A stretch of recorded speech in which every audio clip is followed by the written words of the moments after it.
In this part, we will discuss about the next section of our first chapter, that is biodiversity part. Okay, so as I've already told that the definition of biodiversity, what the term biodiversity means.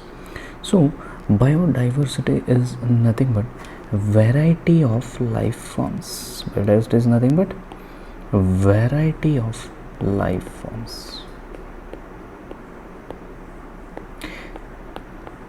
It is estimated that nearly 15 to 30 million species are there on Earth. It is just an estimation. It is estimated that nearly 15 to 30 million species are there on this Earth, but out of which only 1.7 million species are known. 1.7 million species are known. What do you mean by known? Known means which have been identified, classified, and which have been named. So only 1.7 million species have been identified, have been classified, and have been named, and still lot many species are there which have to be identified. So in order to identify or in order to classify, we need certain system. Already I have told that we have very huge number of living organisms on this earth. So in order to follow this identification, classification, nomenclature process, we need particular system. Why? Because see, if we go to a supermarket, there the sections will be separate. In each section, in one section chocolates will be there, in another section kitchen items will be there, in another section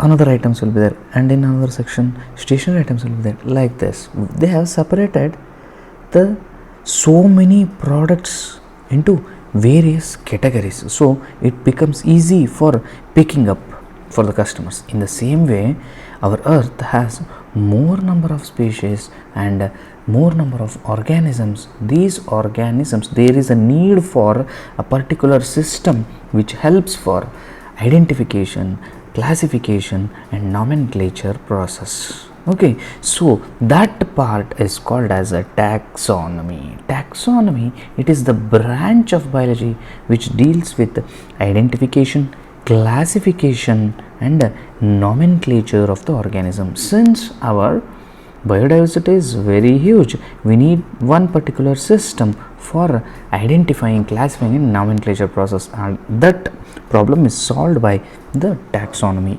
So different types of classification system have been proposed. First, the very first classification system which was proposed was artificial system of classification. It was proposed by Theophrastus, Aristotle, Carolus Linnaeus. All these people have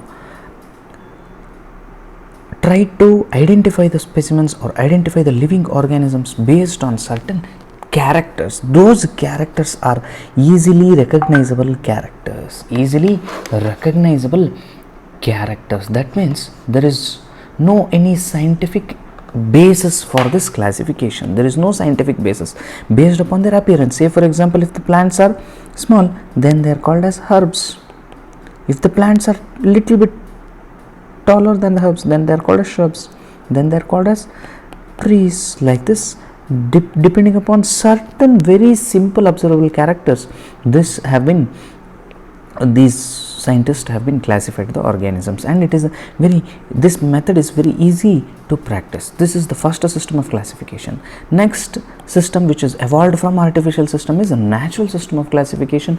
In this system of classification, it is which considers natural relationship between the organisms, one organism and another organism. If the two organisms share any same characters, if these two organisms share similar characters, then they are placed in one particular group. This system was proposed by Bentham and Hooker.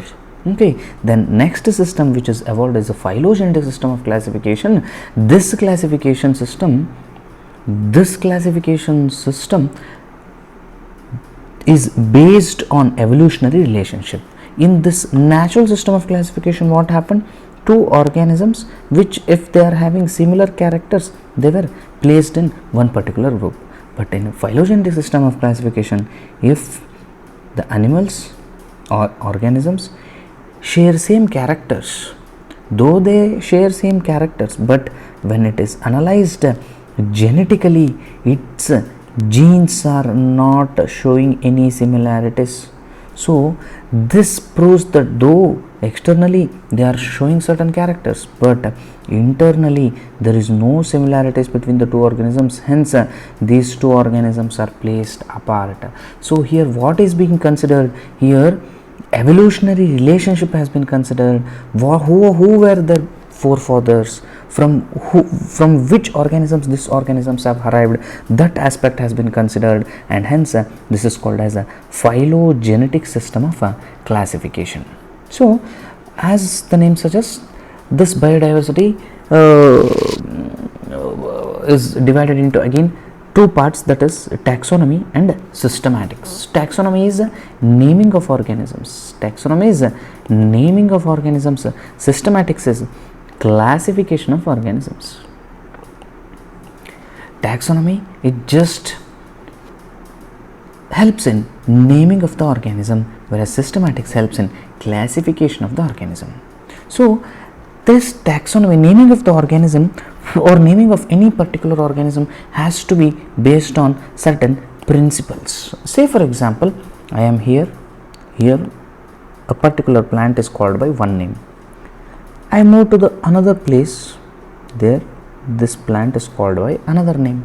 So there is lot of ambiguity between the names. But if we have one particular name which is having some scientific basis, then this problem will be solved, isn't it? This problem will be solved. You go wherever throughout the world, the names remain the same. Such type of names are called as a scientific names. There is the earlier name which I told was common name. Now this system which considers some scientific basis or some scientific studies, then such type of names are called as scientific names. These scientific names are same throughout the world. Wherever you go, name means Ajadaracta indica.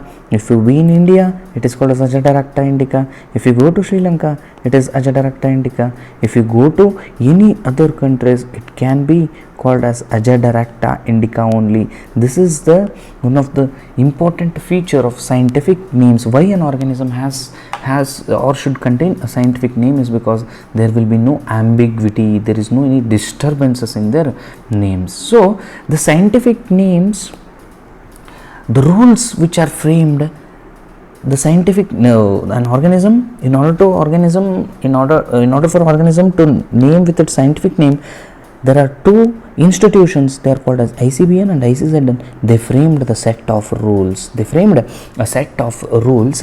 Based on those rules, we need to name the organism scientifically. So this system is called as binomial nomenclature system. What is it called as? A binomial nomenclature system. Binomial nomenclature means a name having two units.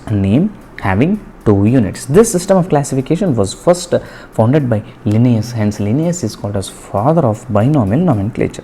This binomial nomenclature system has this ICBN and ICZN are the two institutions there, that is International Code for Botanical Nomenclature, International Code for Zoological Nomenclature, which has framed set of rules to provide scientific name. Those set of rules are: first, and binomial nomenclature system, a name should be having two parts. One is genus name and another is species name. One should be genus name and another should be species name. Always genus name should be in capital and species name should be in small letters.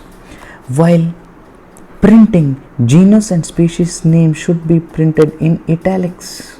And while writing, genus and species name should be underlined separately. And at the end, the author's name in short form should be maintained.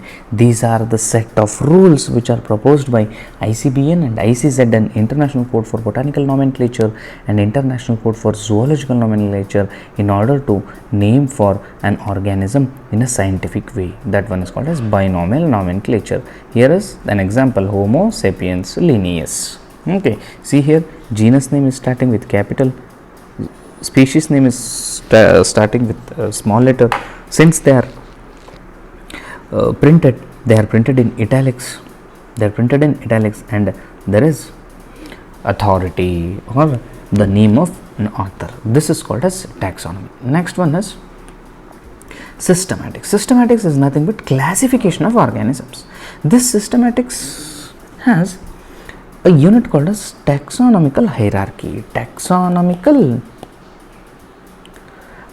This taxonomical hierarchy has certain categories that is called as kingdom,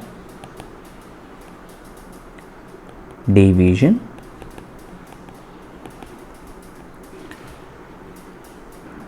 class, order, family, genus and species. Okay, so this is the hierarchy of what?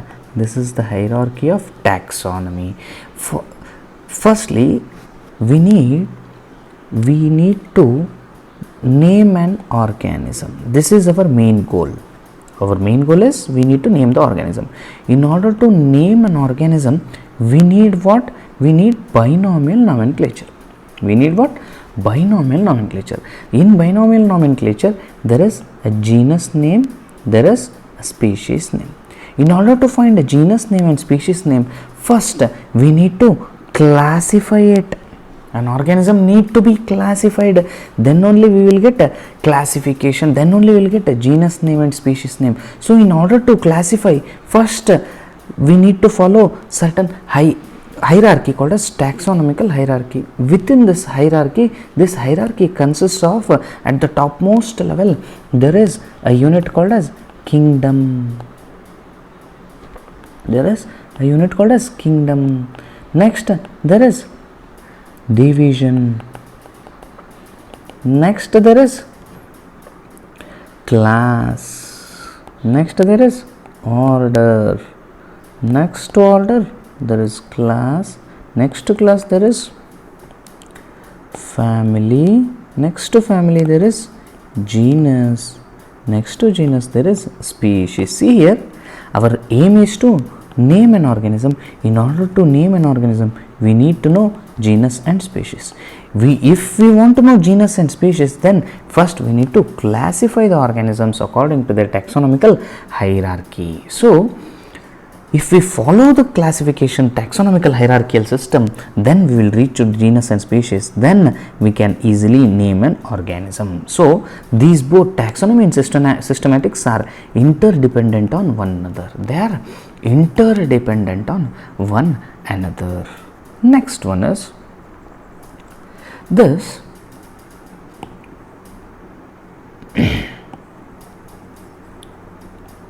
We need to know individual aspects of taxonomical hierarchy. So as I told, the topmost part is kingdom. What is a kingdom? Next to kingdom there is division.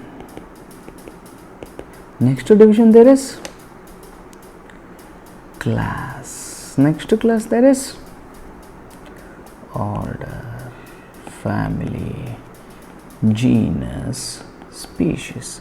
Species is the basic unit of taxonomic hierarchy. Species is what? Species is basic unit of taxonomic hierarchy. Complete hierarchy of the taxonomy is dependent on species. Then species, it is a group of same type of organisms. Living together in one particular habitat and interbreeding among themselves. Interbreeding among themselves is called as what? Species. Group of same type of species form one genus, group of same type of group of same type of species form one genus. Then group of same type of genus forms one family. Group of same type of families form one order. Group of same type of order from one class. Group of same type of class from one division. Group of same type of division forms one kingdom. Okay, this is about taxonomical hierarchy. These individual units are called a taxon. Individual units are called as what? A taxon. A taxon may be a kingdom. A taxon may be a division. A taxon may be a species also. You need to remember this. A taxon may be any unit of taxonomical hierarchy. Okay.